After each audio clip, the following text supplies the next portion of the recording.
안녕하십니까. 오늘 더불어민주당 이광재 의원님과 저 시대전환 조정훈이 양극화 해소 및 삶의 질 향상을 위한 미래비전 공동성명문을 발표하는 자리입니다. 공동성명문을 읽어나가도록 하겠습니다. 양극화 해소와 국민 삶의 질 향상을 위한 초당적 정책 협력을 추진하겠습니다. 국민들이 말할 수 없는 고통을 받고 계십니다. 우리의 양극화는 악화되고 있고요. 국민의 삶의 질은 떨어지고 있습니다.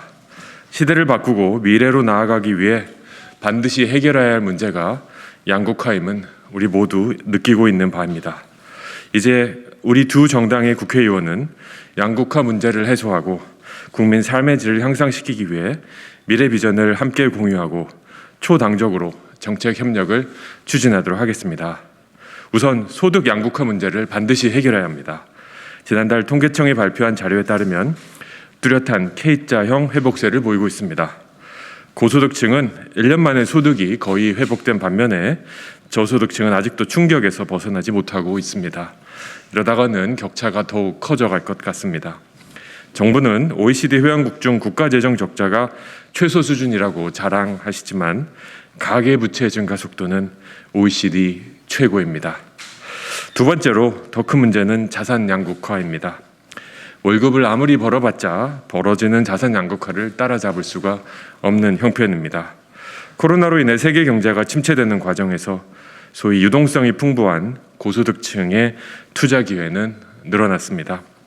근로소득보다 훨씬 큰 규모로 빠르게 불어나는 자산소득의 혜택은 상위 계층에 집중되어 나타나고 있고 소위 줍줍 현상이 벌어지고 있습니다. 그리고 이른바 벼락거지 현상도 가속화되고 있습니다. 마지막으로 대한민국의 지역 양극화 문제를 반드시 해결해야 합니다. 지역 격차, 수도권 쏠림 현상을 반드시 막아야 합니다. 수도권의 인구가 대한민국 인구의 50%를 넘어섰습니다. 첨단 산업 기반이 없는 비수도권 지역의 청년들은 교육 기회와 일자리를 찾아서 수도권으로 오늘도 향하고 있습니다. 디지털 전환이 가속될수록 이런 양극화 문제도 심화되고 있는 현실입니다. 네, 이광재 의원입니다. 문제를 이대로 둘 수는 없습니다. 이렇게 방치하는 것은 정치의 역할이 아닙니다. 이념과 정당을 넘어서 조정훈 의원과 저 이광재 의원은 양극화 문제를 해결하고 국민의 삶의 질을 높이기 위해서 초당적인 협력을 하겠습니다.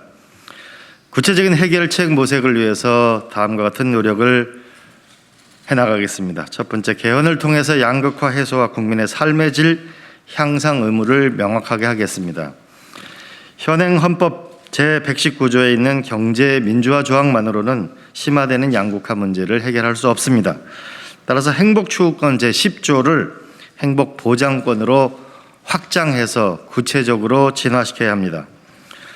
두 번째는 양극화 해소의 정도가 국민의 삶의 질이 정치인의 성적표가 되는 정치혁명을 이뤄내야 합니다. 그러기 위해서는 국회 내에 양극화 해소와 국민 삶의 질을 향상을 위한 초당적인 논의를 시작해야 되겠습니다. 조정위원회 대표 발의해 주신 국회 내에 특위를 만드는 일을 함께 추진해 나가겠습니다. 나아가 국민 행복의 기본 지표 1. 소득, 주거, 교육, 의료, 문화, 돌봄 등 국민 삶의 질을 측정할 수 있는 지표를 확실히 만들겠습니다. 이 지표를 기초로 해서 모든 정치와 행정행위가 평가받는 정치혁명의 길을 열겠습니다. 국민의 행복이 정치인의 성적표가 되는 정치혁명을 만들겠습니다. 세 번째는 예산 개혁을 통해서 양극화 문제 해결과 국민의 삶의 질을 높이는 데 재정 투입을 집중하도록 하겠습니다. 예산 개혁이 필요합니다. 저출산 고령화 예산의 경우 지난 5년간 212조 원의 예산이 투입되었습니다만 우리 출산율은 매우 저조합니다.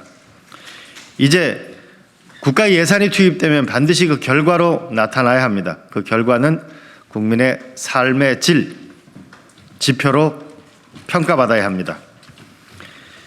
이광재, 조정훈 두 의원은 양극화 해소와 국민의 삶의 질을 향상을 위한 세 가지 정책에 대해서 적극적으로 협력하려고 합니다. 새로운 미래를 열고 국민들이 행복한 나라를 만들기 위해서 함께 노력하는 정치 실험, 정책 협력을 해나가겠습니다. 고맙습니다.